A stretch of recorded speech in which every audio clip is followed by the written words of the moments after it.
ఈయననేమో 100 మీటర్ల లోపల బొంద పెడతా అంటుండు. 3 ఫీట్లు కూడా లేడు ఆయన. ఆయననంట 100 మీటర్ల లోపల బొంద పెడతాడట.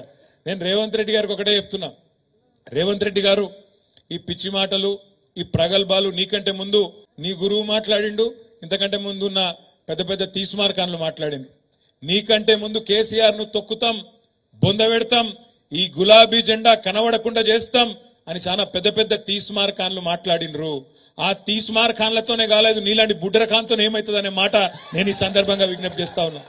నీ అసొంటోళ్ళు మస్తుగా వస్తారు పోతారు. కాలం కలిసి వస్తే వానపాములు కూడా నాగుపాములై బుసలు కొడతాయి.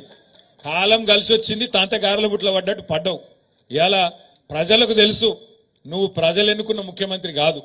ఢిల్లీ ద్వారా మేనేజ్మెంట్ కోటాలో ఢిల్లీని మేనేజ్ చేసుకొని మాణిక్యం ఠాగూర్కు 50 కోట్లు ఇచ్చి వీని చెవుల ఊది వాని చెవుల ఊది నలుగురు నువ్వు పోగేసుకొని ఢిల్లీకి వెళ్ళి ఆడికెళ్ళి మేనేజ్మెంట్ తీసుకొని తెచ్చుకున్న పదవి తప్ప ప్రజలందరూ కలిసి కూడబలుకొని నిన్నేం ఎన్నుకోలేదు.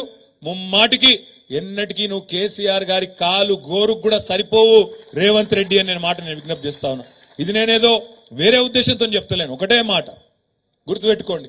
ఇవాళ నిజంగా కూడా కేసీఆర్ అనే నాయకుడు లేకపోతే, ఈ గులాబీ జెండా లేకపోతే తెలంగాణ ఎక్కడిది? ఆ తెలంగాణ రాష్ట్రానికి వచ్చే ఈ పదవులు, ముఖ్యమంత్రి ఉప ముఖ్యమంత్రి పదవులు ఎక్కడి? ఆలోచించుకో రేవంత్ రెడ్డి గారు మాట్లాడే ముందు అనే మాట నేను విజ్ఞప్తి చేస్తా ఉన్నా. ఇంకొక మాట కూడా మీ అందరికి నేను విజ్ఞప్తి చేస్తున్నా.